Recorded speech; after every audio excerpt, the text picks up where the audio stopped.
On April 7, 1945, at 1400 hours, Vice Admiral Seiichi Ito stood on the bridge of the battleship Yamato, watching the horizon blur into grey mist off the coast of Kyushu. The ship beneath his feet represented 20 years of Japanese naval ambition, 72,000 tons of steel, and the final death throes of battleship warfare.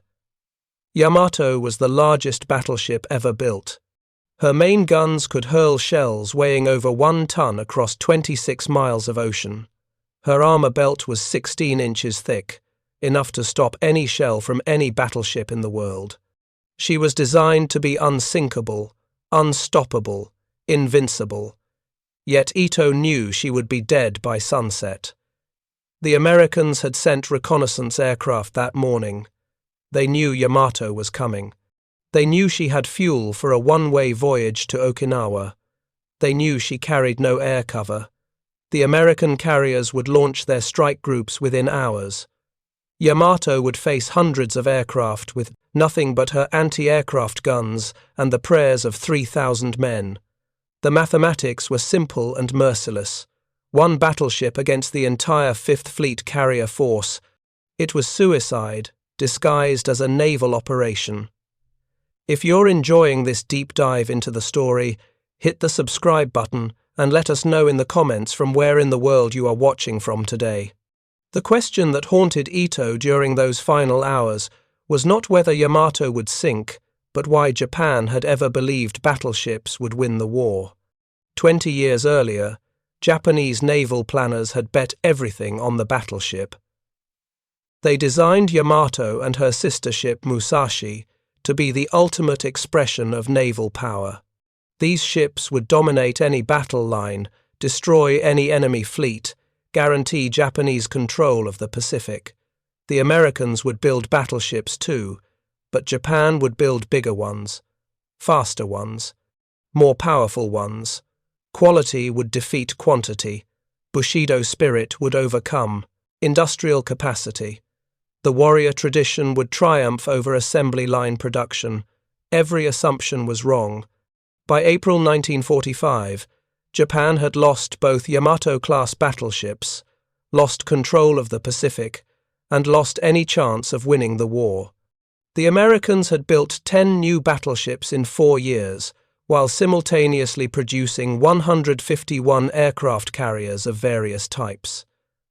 The disparity was so extreme, it seemed like fiction. But the numbers were real, documented in construction records, commissioning ceremonies, and operational deployment logs that told the story of how industrial warfare destroyed the battleship era. Japan's love affair with battleships began after the First World War. The Washington Naval Treaty of 1922 limited battleship construction among the major powers. Britain, America, and Japan agreed to ratios of capital ship tonnage. Britain and America could each maintain 525,000 tons of battleships. Japan was limited to 315,000 tons. The treaty was designed to prevent a naval arms race. Instead, it convinced Japanese naval planners they needed to build superior battleships within their tonnage limits. If Japan could only have 60% as many battleships as America, then each Japanese battleship needed to be significantly more powerful than its American equivalent. Quality would compensate for quantity. This philosophy drove every subsequent decision about Japanese battleship design. The result was the Yamato class. Construction on Yamato began in November 1937 at the Kure Naval Arsenal. The project was classified at the highest level. Workers signed secrecy oaths. The construction site was surrounded by rope screens to prevent aerial observation. Foreign intelligence agencies knew Japan was building something large, but they didn't know how large. Yamato displaced 72,800 tons at full load. She was over 862 feet long. Her main battery consisted of 9 18-inch guns, the largest naval rifles ever mounted on a warship. Each gun weighed 147 tons. Each shell weighed 3,200 pounds. When all 9 guns fired simultaneously, the recoil force was sufficient to shift the entire ship sideways in the water. The armor protection was equally extreme. The main belt was 16 inches of hardened steel. The deck armor was 9 inches thick over the magazines and machinery spaces. The turret faces were 26 inches thick. No shell from any battleship in the world could penetrate Yamato's vital areas at normal battle ranges, or so the designers believed. The ship took 4 years to build. She was launched on August 8, 1940, and commissioned on December 16, 1941, 8 days after Pearl Harbor. Total cost was approximately 137 million yen, roughly equivalent to 1/4 of Japan's entire naval budget for 1941. One ship consumed 25% of the naval construction budget for an entire year. That ratio should have warned planners about the sustainability of battleship construction, but they were committed to the Yamato-class philosophy. Mousashi, the second ship, was already under construction. Her keel had been laid at Nagasaki in March 1938. She was launched in November 1940 and commissioned in August 1942. 2 Yamato-class battleships, the most powerful surface combatants ever built. Japan had gambled its naval future on these ships. They represented the culmination of battleship design, the absolute peak of what naval architecture could achieve within the constraints of physics and metallurgy. They were also obsolete before they were completed. The problem was aircraft.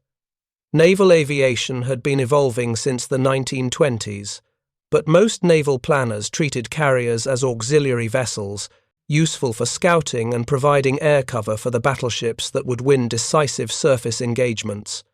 Japan had carriers, good carriers: Akagi, Kaga, Soryu, Hiryu, Shokaku, Zuikaku. These ships had proven their worth at Pearl Harbor and in the Indian Ocean, but they were still considered support vessels for the battle line. The real power of the fleet resided in the battleships. Yamato and Mousashi would anchor that battle line and destroy any American battleship force that dared challenge Japanese supremacy. Except the Americans never challenged Japan to a battleship duel. They challenged Japan with carrier aviation. At the Battle of Midway in June 1942, American carrier aircraft sank 4 Japanese fleet carriers. Yamato was present at Midway, sailing with the main battle force under Admiral Yamamoto. She never fired her guns. The entire battle was decided by aircraft before the battleships could close to gun range. That pattern repeated throughout the war. Battleships sailed with the fleet, consumed fuel, tied up escorts, and rarely engaged enemy surface forces because carrier aircraft dominated naval warfare. The Americans understood this faster than Japan. In 1937, when Japan laid down Yamato, the United States Navy laid down 2 North Carolina-class battleships. These ships displaced 45,000 tons, mounted 9 16-inch guns, and could make 28 knots. They were smaller, less heavily armed, and less armored than Yamato. But they were designed with air defense as a primary consideration. The North Carolina class carried dozens of anti-aircraft guns, 5-inch dual-purpose guns that could engage surface targets or aircraft, 40mm Bofors guns, 20mm Oerlikon guns. The Americans recognized that battleships would spend more time defending against air attack than engaging enemy battleships. Japanese battleship designers focused on armor and main battery firepower.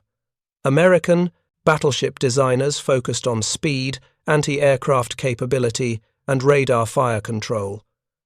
Both approaches reflected different philosophies about how naval warfare would evolve. Japan believed the decisive battle would be gun against gun. America believed the decisive battle would involve aircraft, and that battleships needed to survive air attack long enough to support carrier operations. By 1941, both philosophies were being tested. The United States had commissioned 6 new battleships. North Carolina and Washington from the North Carolina class, South Dakota, Indiana, Massachusetts, and Alabama from the South Dakota class. These ships were fast, well-armed, and heavily protected against both gunfire and air attack. They were designed to escort carriers, provide anti-aircraft support, and engage enemy surface forces if necessary. Japan had commissioned Yamato and was completing Mousashi. 2 ships against 6. But Japanese planners weren't worried about numbers. Yamato could defeat any 3 American battleships simultaneously.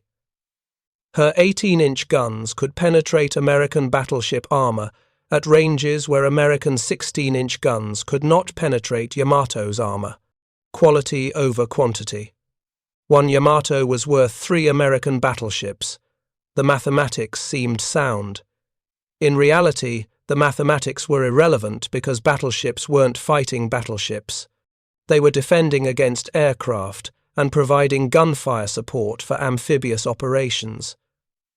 The scale of American battleship construction became clear after Pearl Harbor. The attack on December 7, 1941, destroyed or damaged 8 American battleships. Nevada, Oklahoma, Arizona, West Virginia, California, Tennessee, Maryland, and Pennsylvania. 5 were sunk, 3 were heavily damaged. The American battle line in the Pacific was effectively eliminated in 90 minutes. Japanese planners celebrated. The Americans would need years to rebuild their battleship strength, years Japan would use to consolidate control of the Pacific and build defensive perimeters too strong to break. They were correct that America would need years to rebuild battleship strength. They were wrong about what America would do during those years. Instead of rebuilding old battleships, America built new ones. And they built them faster than Japan thought possible. The Iowa-class battleships were already under construction when Pearl Harbor happened. Iowa's keel had been laid in June 1940. New Jersey's keel was laid in September 1940. Missouri's keel was laid in January 1941. Wisconsin's keel was laid in January 1941. 4 battleships under construction simultaneously at 4 different shipyards. The Iowa class was designed around speed, 45,000 tons standard displacement, 9 16-inch guns, 33 knots maximum speed. These ships could keep pace with fast carrier task forces. They could escort carriers, provide anti-aircraft protection, and still engage enemy surface forces if needed. Iowa was commissioned in February 1943, New Jersey in May 1943, Missouri in June 1944, Wisconsin in April 1944. 4 battleships commissioned in 16 months. Japan had commissioned 2 Yamato-class battleships in 20 months. The Americans were building battleships faster despite having a more complex design and despite simultaneously building carriers, cruisers, destroyers, and hundreds of other vessels. The construction speed reflected lessons learned from Liberty ship production, prefabrication, modular assembly, standardized components, specialized work crews. Everything that worked for cargo ships was applied to warship construction. The Iowa-class ships were built using hull sections, fabricated in separate shops, then moved to the building ways for final assembly. Armor plates were cut and shaped at steel mills, then shipped to shipyards for installation. Propulsion machinery was assembled and tested at manufacturer facilities, then delivered as complete units, ready for installation. The same mass production techniques that Henry Kaiser pioneered for Liberty ships were adapted for battleship construction. Traditional shipbuilders said it couldn't be done. Battleships were too complex, too specialized, too dependent on skilled craftsmen. Kaiser and the other American shipyards proved them wrong. The gap between Japanese and American battleship construction wasn't just about speed, it was about total output. Between 1937 and 1945, Japan commissioned 4 new battleships, Yamato and Mousashi from the Yamato class. Kongo was modernized but had been laid down in 1911. Haruna, Hiei, and Kirishima were also modernized pre-First World War designs. Japan's actual new construction during the war years was limited to Yamato and Mousashi plus 2 more Yamato-class ships that were converted to aircraft carriers before completion. Shinano was converted to a carrier and sunk by submarine in November 1944. The unnamed Hull 111 was scrapped on the building slip in 1942 when Japan realized carriers were more valuable than battleships. Total new battleship construction for Japan during the war: 2 ships. The United States commissioned 10 new battleships between 1941 and 1944. 6 South Dakota and North Carolina-class ships were already in service by mid-1942. 4 Iowa-class ships joined the fleet between 1943 and 1944. 10 modern fast battleships in 3 years. Japan built 2 in 4 years. The ratio was 5-1 in America's favor. But even that ratio understated the real disparity, because America was simultaneously building carriers at a pace that Japan couldn't comprehend. The Essex-class carrier program represented everything Japan failed to understand about American industrial capacity. While Japan struggled to complete 2 battleships in 4 years, American shipyards commissioned 24 Essex-class fleet carriers between 1942 and 1945. 24 fleet carriers, each displacing 27,000 tons, each carrying 90 aircraft, each capable of 33 knots. The construction timeline for these carriers averaged 16 months from keel laying to commissioning. Some were completed in 14 months. Essex herself took 20 months, but that included design refinements and the learning curve of building the first ship in a new class. By the time Bunker Hill and Intrepid were under construction, shipyards had refined the process to the point where carriers were being launched every 6 weeks. Japan watched this production miracle with mounting horror. Their intelligence services reported the numbers. The naval staff in Tokyo checked and rechecked the data. They assumed American propaganda was inflating production figures. Reconnaissance aircraft eventually confirmed the reports. Photographic intelligence showed carrier after carrier being fitted out at American naval yards. The numbers were real. America wasn't just building more ships than Japan. America was building more ships than seemed physically possible given the constraints of steel production, shipyard capacity, and trained labor. The secret was the same industrial philosophy that allowed Liberty ship production to reach impossible levels: prefabrication, standardization, specialized assembly, and the willingness to treat workers as learnable assets rather than requiring decades of apprenticeship. Newport News Shipbuilding in Virginia became the primary constructor of Essex-class carriers. They developed assembly line techniques, specifically adapted for carrier construction. Hull sections were built in massive fabrication shops, then moved to the building way where cranes positioned them for welding. Flight decks were assembled in sections on the ground, fully welded and fitted with arresting gear, then lifted as complete units onto the hull. Elevator assemblies were built and tested in specialized facilities before installation. Propulsion units arrived as complete packages ready to be lowered into machinery spaces and connected to steam lines and control systems. The entire process was designed around speed without sacrificing quality. And it worked. By mid-1943, American carriers were appearing in the Pacific faster than Japanese intelligence could track them.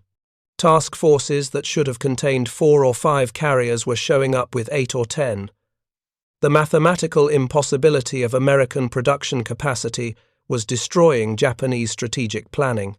You cannot win a war of attrition against an enemy who produces weapons faster than you can destroy them. Japan learned this lesson repeatedly throughout the Pacific War.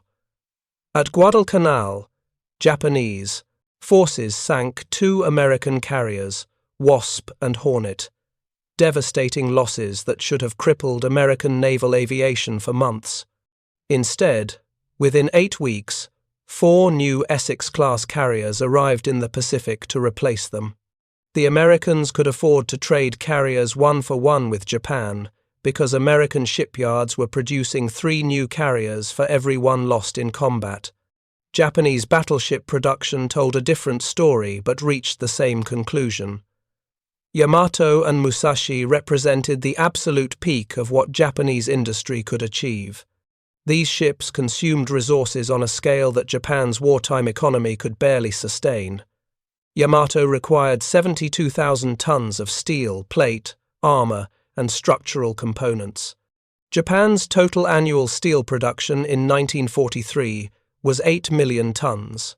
One Yamato-class battleship consumed nearly 1% of Japan's entire annual steel output.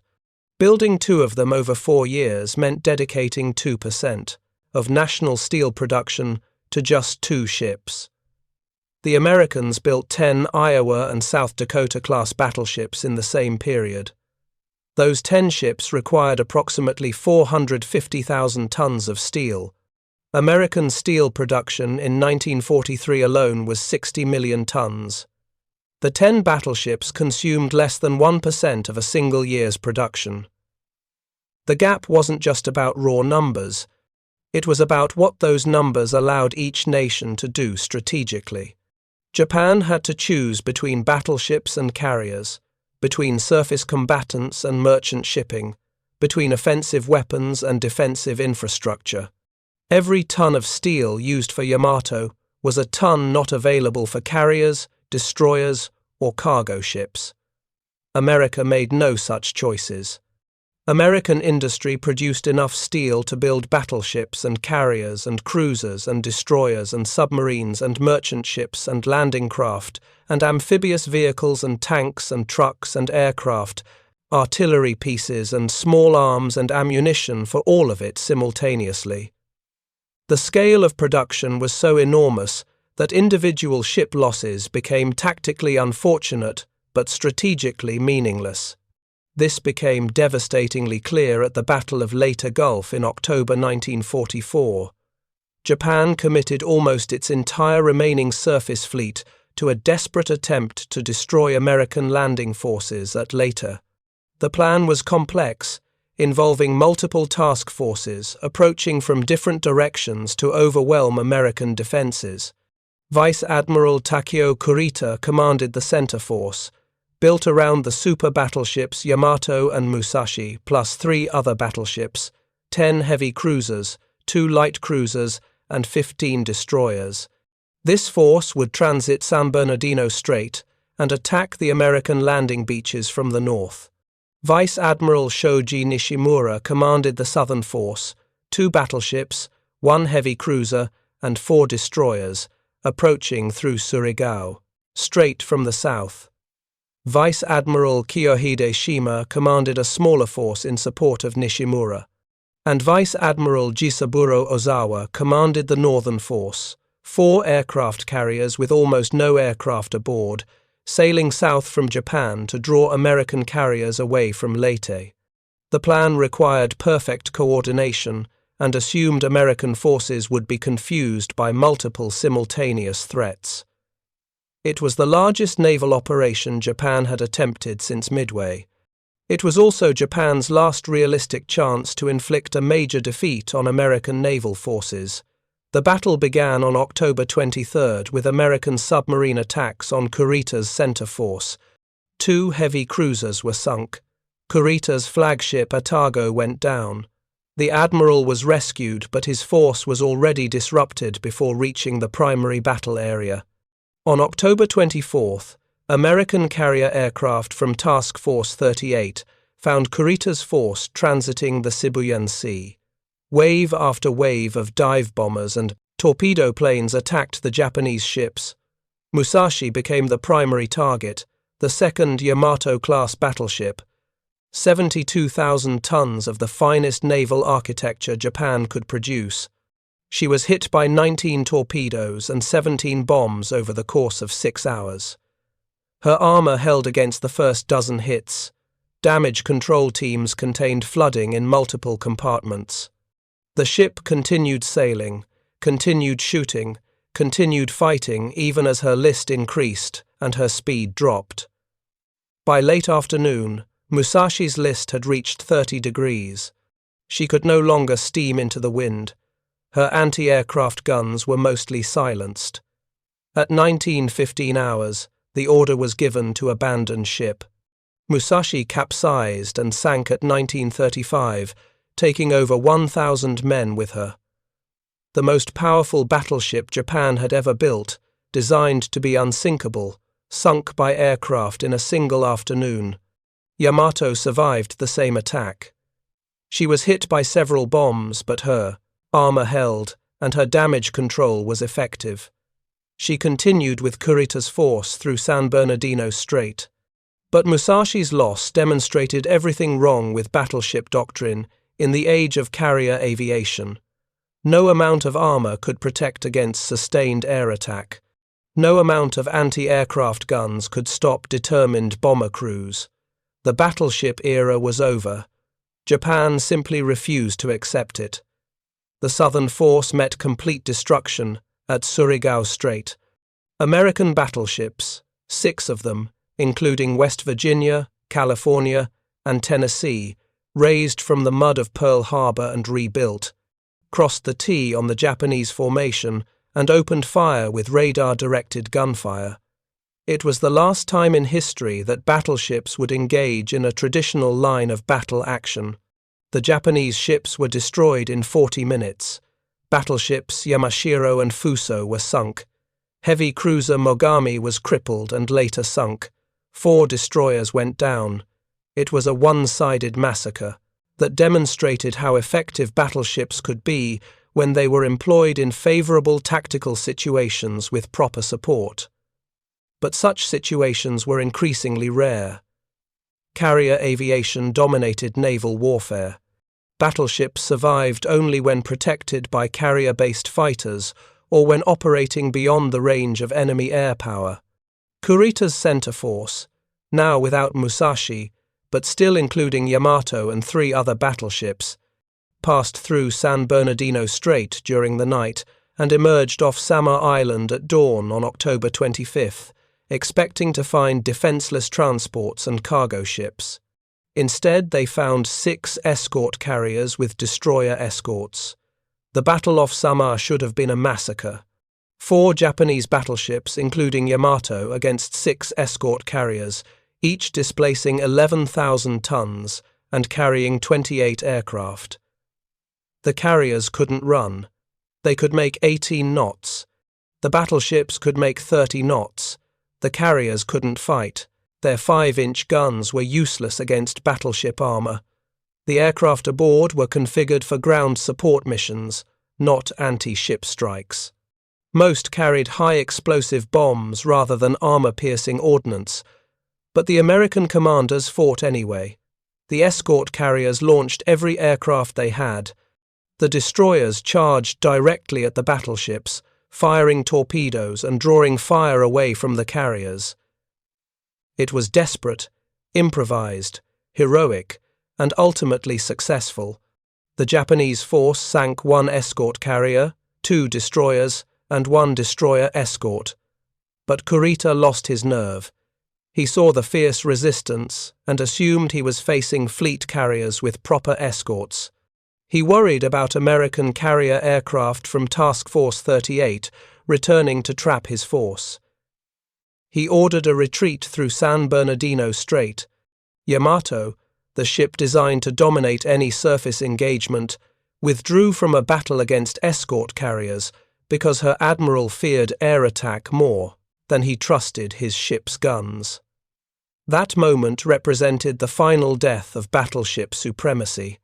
The largest battleship ever built, in her only surface engagement against enemy ships, withdrew from combat against vastly inferior forces because aircraft posed a greater threat than surface combat.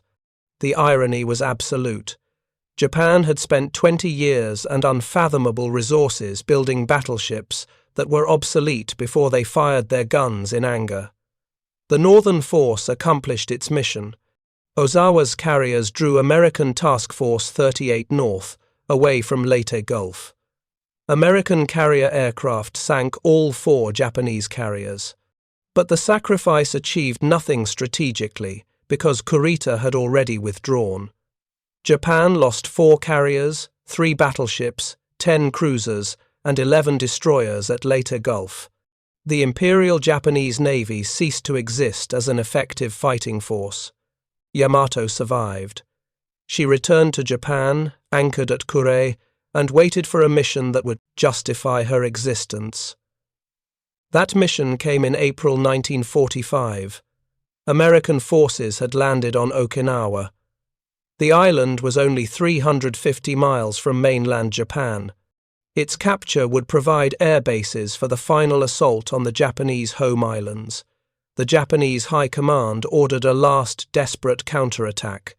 Yamato would sail to Okinawa with 1 light cruiser and 8 destroyers. The force would beach themselves on the island and use their guns as shore batteries until they were destroyed. It was called Operation Ten-Go. The plan had no realistic chance of success. Yamato carried fuel for a one-way voyage. There was no air cover. American submarines, aircraft, and surface forces controlled the waters between Japan and Okinawa. The operation was suicide, dressed up as a military necessity. Vice Admiral Seiichi Ito commanded the force. He protested the operation as wasteful and pointless. He was overruled. The order came from the highest levels of naval command, and from the Emperor himself. Yamato would sail, Yamato would fight, Yamato would die. On April 6th, the force departed Tokuyama.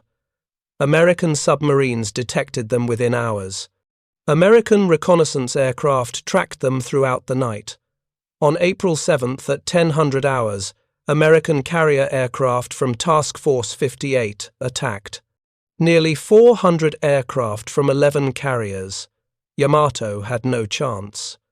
The first wave arrived at 12:30. Torpedo bombers attacked from both sides simultaneously to ensure that no matter how the ship turned, she would present her beam to one group of attackers.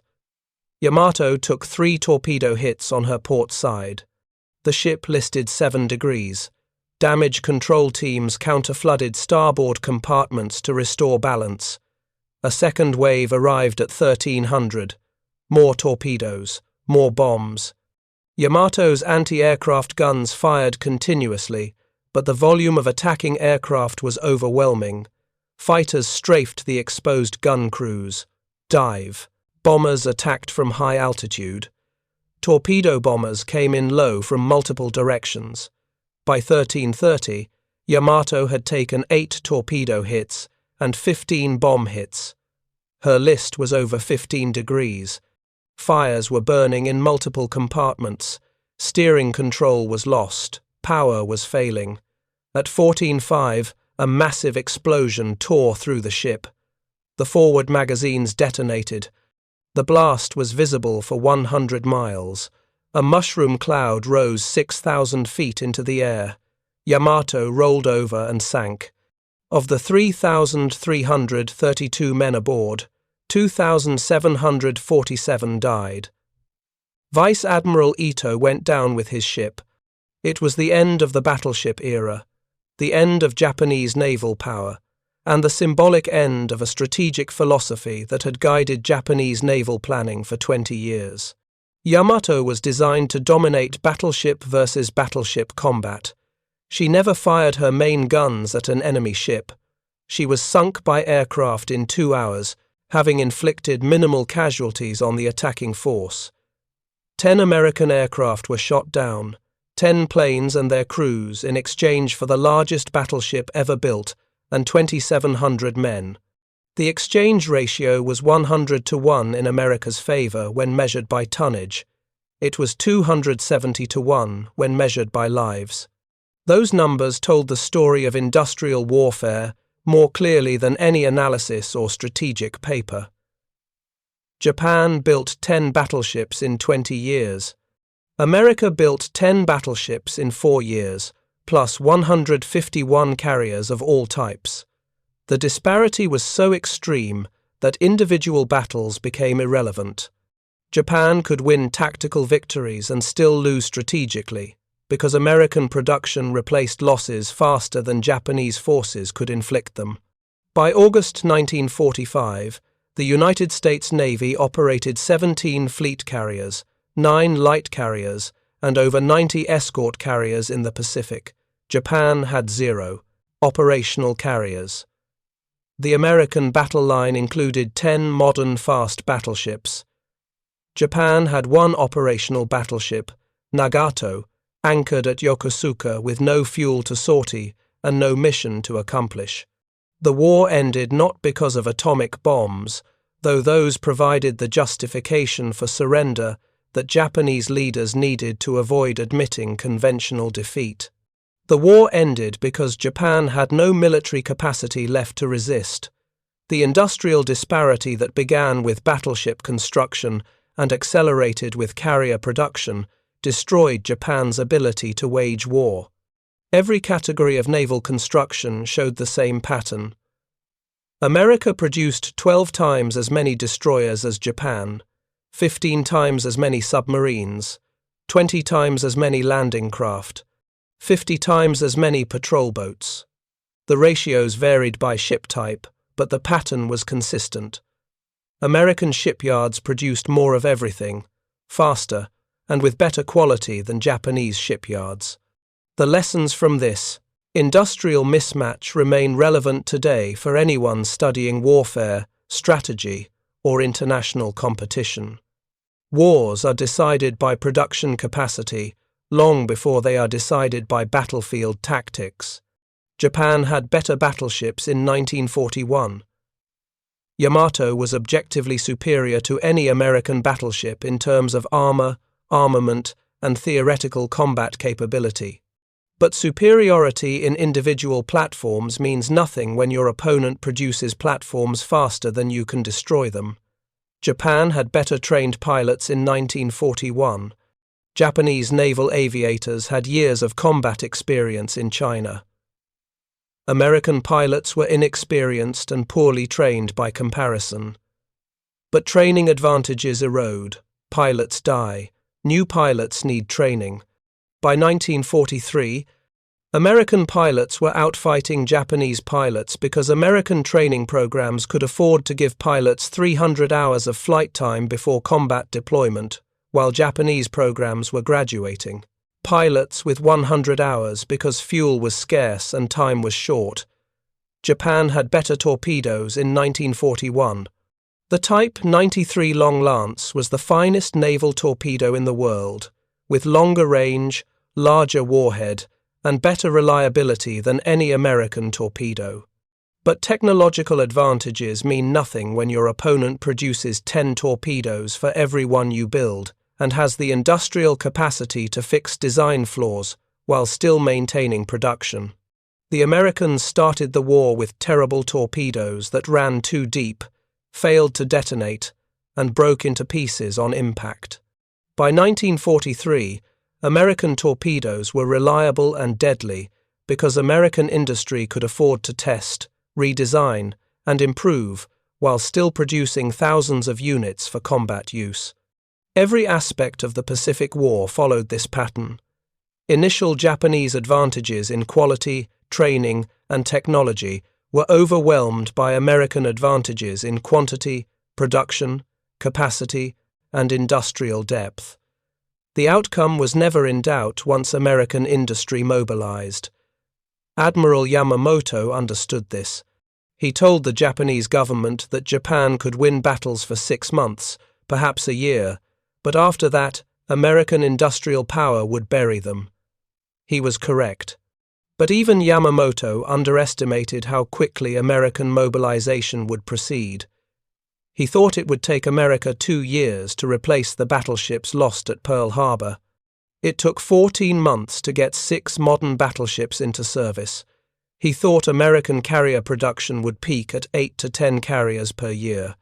America produced 18 fleet and light carriers in 1943 alone, not counting escort carriers. He thought American pilots would need years to match Japanese skill levels.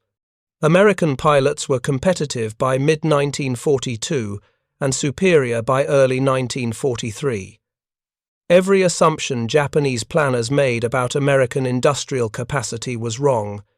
Every estimate was too conservative. Every prediction underestimated American ability to mobilize resources, train workers, and produce weapons at scales that seemed impossible. The title of this story captures the essential truth.